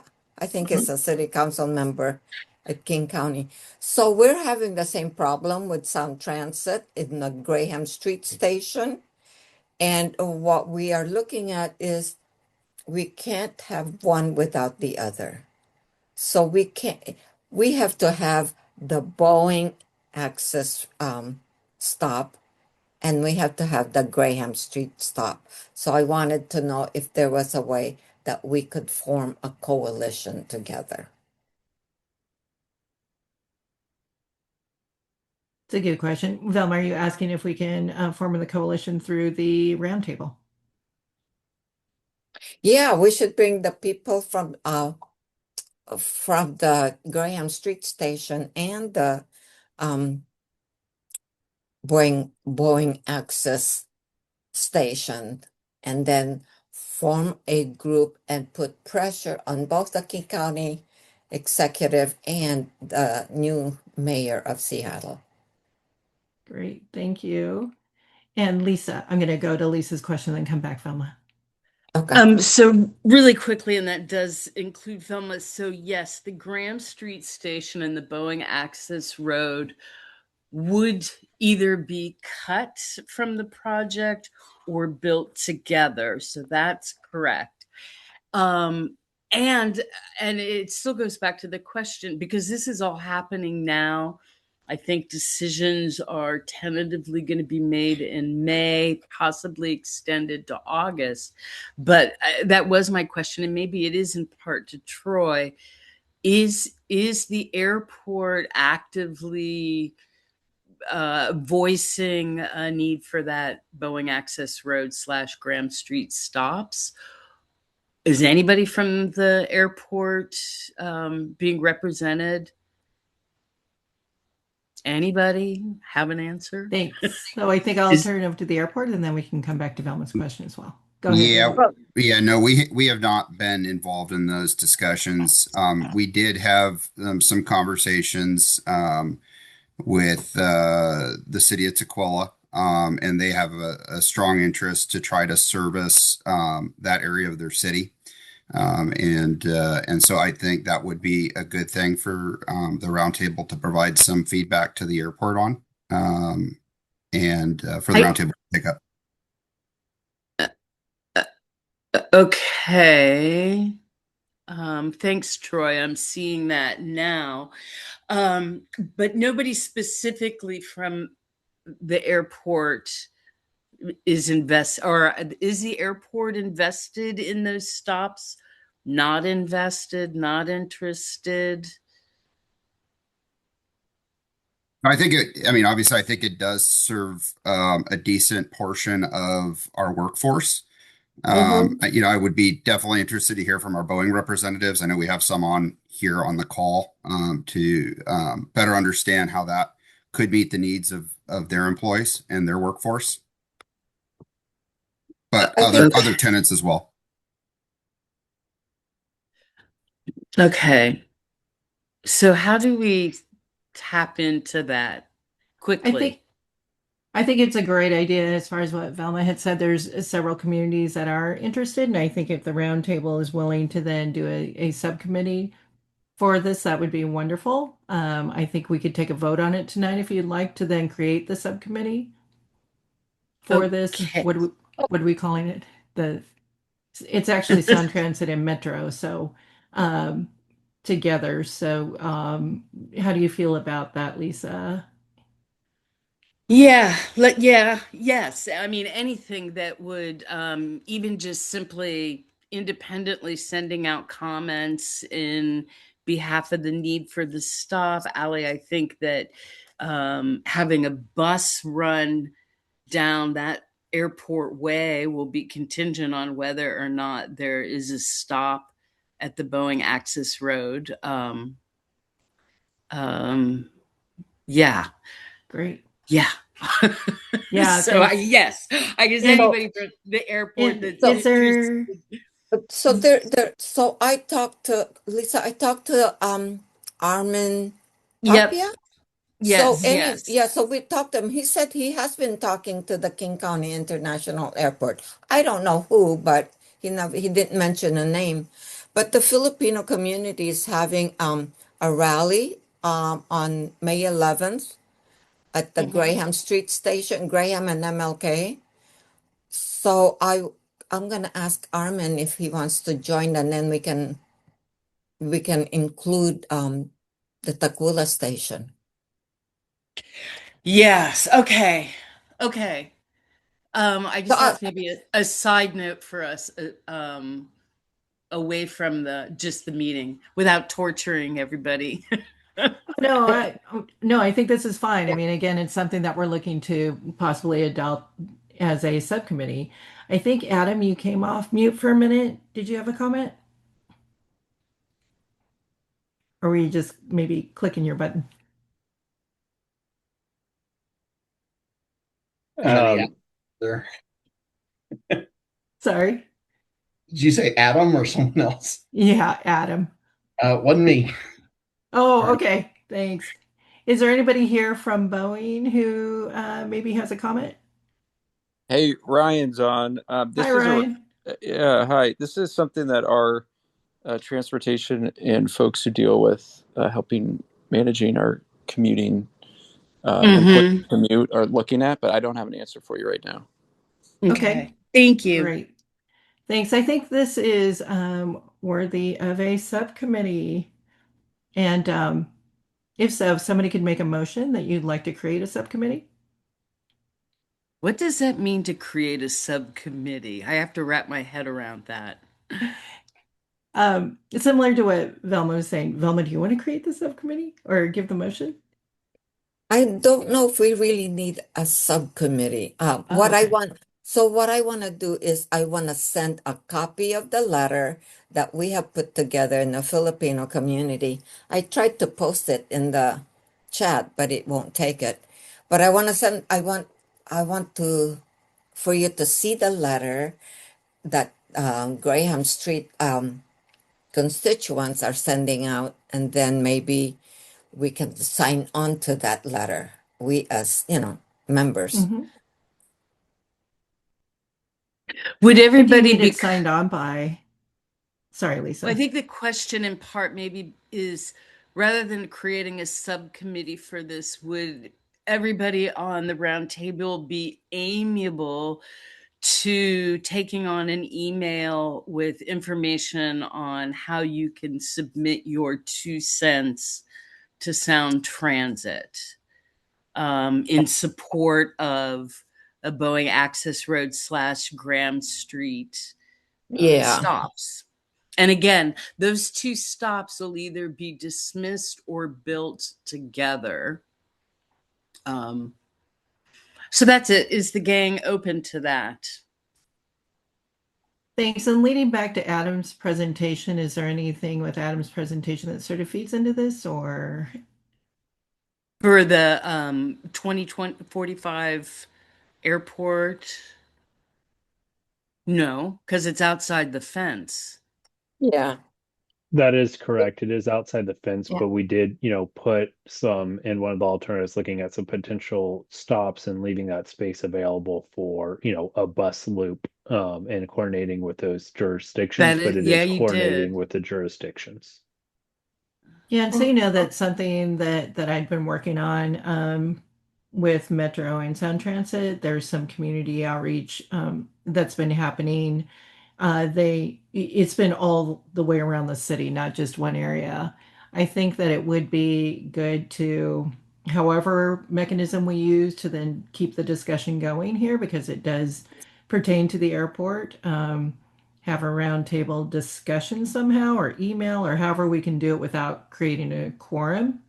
The only way I can think of doing that is a subcommittee. If there's other ways that we can discuss this or send things back and forth, that would be great. But it is a topic now that's pretty Can big you in the community.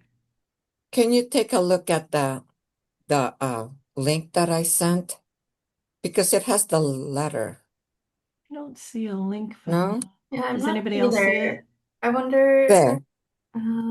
Sorry, well, there's no link. I can see the text. Yeah. But I Oh. wonder, Ali, Eric, maybe talking at our next meeting about how we want to share kind of information out, and then maybe asking people how they want to represent, be a part of it, just because I'm not sure everyone's on the same page yet to be able to make a choice about how they want to participate, but totally up to you. Yeah. That's why I think people need to read, the information a little bit more before people make the commitment for a subcommittee or a letter. I'm willing to send it, but I can't seem to figure out how to do it here. How about Velma? Do you mind emailing it to us? Oh yeah, I'll email it to that email that you just sent. Okay. Okay, that'd be great. Then you can Thanks. you can take a look at the letter and what we might want to do. That'd be great. Yeah. Wonderful. Lisa, your hand is still raised. Was there Oh, anything else you wanted sorry. to No, no, no, no. Sorry, sorry, sorry, sorry. Hands No, down. sorry, needed. I just want to make sure we cover. Great. And Ryan, if you don't mind, I'll reach out to you as well to get sort of Billing's perspective on transportation. And I know Mayor McLeod and others are interested in the subject as well, so we can reach out to them. So once I have the letter, once we have more of a discussion at our next meeting, we can go forward from there. Thank you, everyone. All right, I was just seeing if Eric is back on. Yes. There you go. So Eric, do you have an update for your subcommittee? Well, I think we can reconvene. This was the report we were waiting for. So we'll reconvene and review the recommended alternatives and report back next month. Great. Thank you, Eric.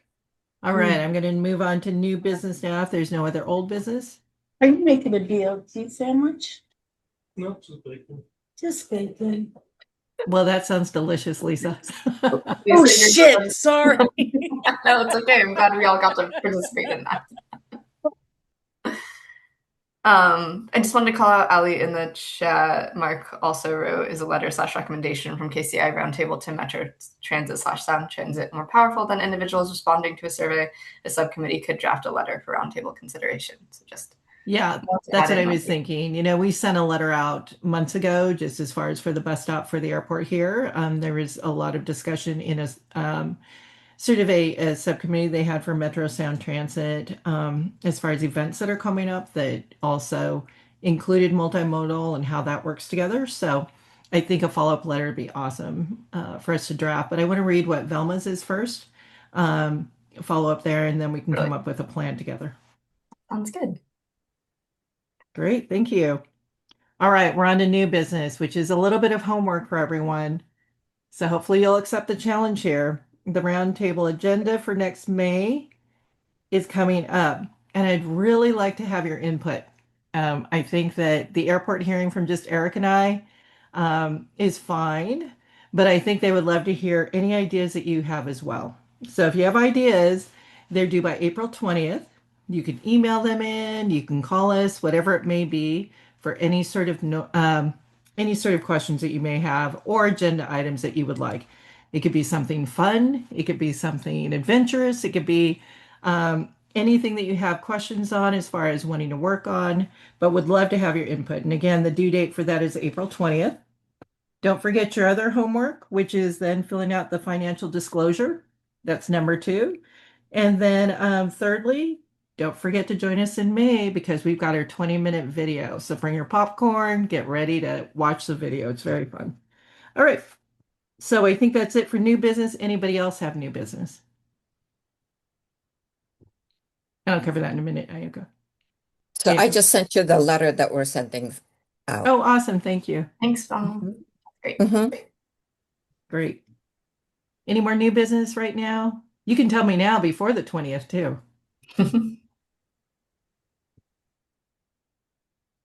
All right, we'll keep going here. Other actions that we have is thank you very much. We took the poll at the beginning and we are now looking at, can you share the poll?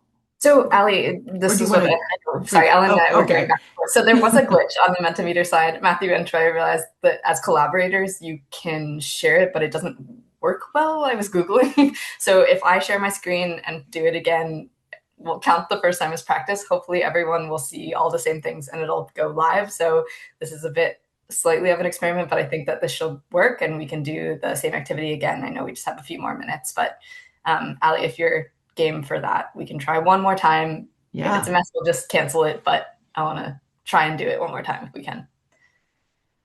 You mean everybody yes, so the same, it'll be the same instructions. It'll just be an updated, it might be an updated Menti code, but you all now are old hat at knowing how to move things around in your choices. So hopefully it will update in real time and then everyone will see everything. So I'm gonna start the presentation and then I'm gonna share my screen.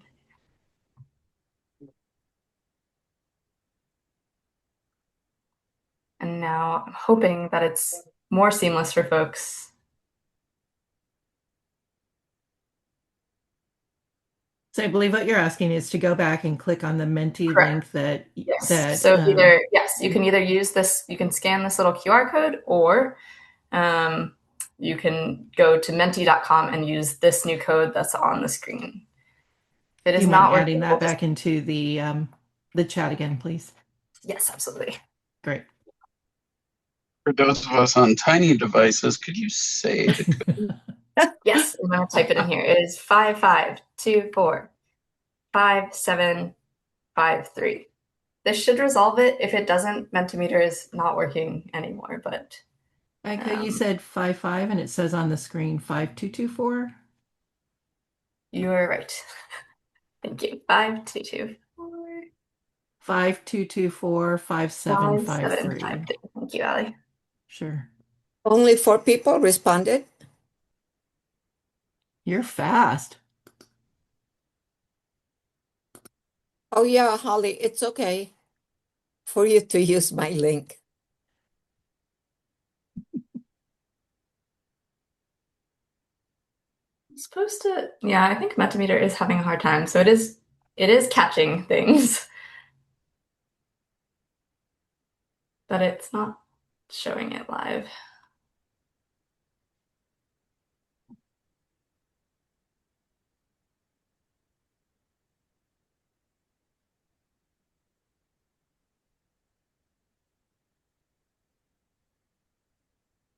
There we go. Okay, it's finally uploading. I think it's just slow.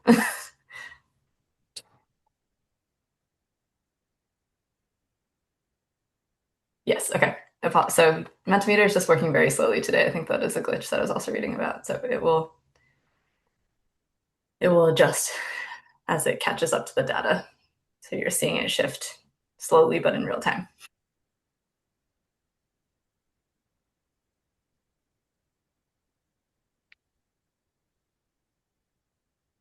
Hopefully everyone successfully can get in there, but feel free again to message me if you're struggling. And sorry, to be clear, we're not voting on the top 3 things we're working on this year. We're just ranking the things that are here. Yes. And then at the end of the year, we're coming back and saying what we've accomplished from this list.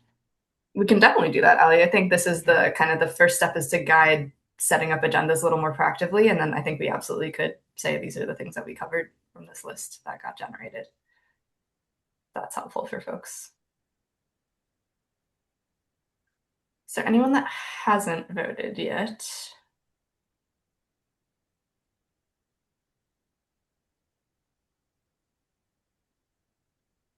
Wait.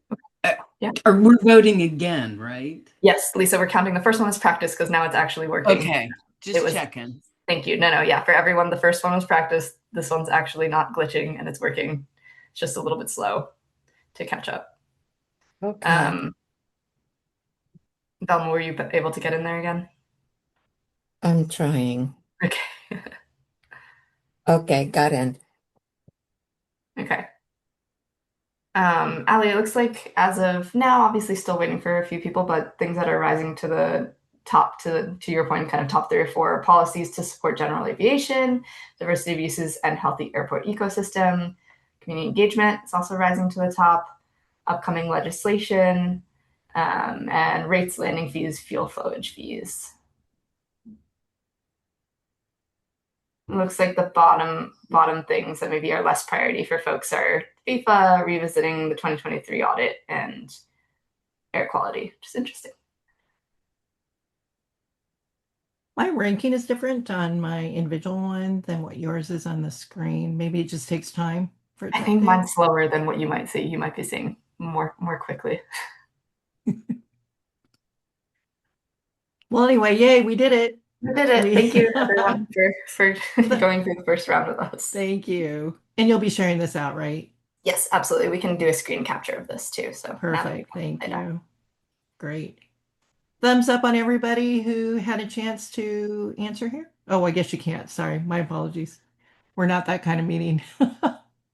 No, it's yeah. If anyone hasn't gotten in, could you let us know just so we know not to close it? Everybody good? Anybody have any problems with it? Please do speak up. I see 12 people have opened. The 12 have answered, Yeah. so I think we're good. I think we're probably good. Awesome. I'm gonna That's stop great. sharing. So yes, we'll definitely share this out. It looks like Museum of Flight seat bumped up a bit in importance, and then property acquisition did as well. So we'll share this out. But thank you again for your patience, everybody, and for doing one more round of it. Great. And now we all are familiar with Menti. Appreciate it. Yes, thank you. All right. So we confirmed the action items that we need to do. Everybody remember the public meetings that are coming up, and you'll get that in the follow-up as well. April 15th is a big day, not only your taxes, but also there's some meetings at the airport, so you're welcome to join in, along with then picking up some garbage if you'd like. Just in case you were sitting at your desk with your taxes, come on out and, kind of pick up some garbage, get some fresh air. That's a good way before you head to the meeting. The next meeting that we have again is in May. And again, we would love any input as far as for that meeting. So April 20th is your deadline for that. The bus stop information. Thank you, Vilma. I haven't gotten the email yet, but if anybody else has, let me know. We will update everybody on that and the bus stop information along with Sound Transit. And I think that's it. Anybody else have any questions? No, that's it. I sent you, yeah. You should Thank get you it so now. much. Great, thanks. Going once, Okay. going twice, going 3 That's it. times. Anybody Thank want to make a you. motion to adjourn? Quick, make a motion. So moved. Second. Mark seconds. Woohoo! Thank you very much, everyone. Have a good night. Thank you, You everyone. too. Bye-bye. Right, thank you.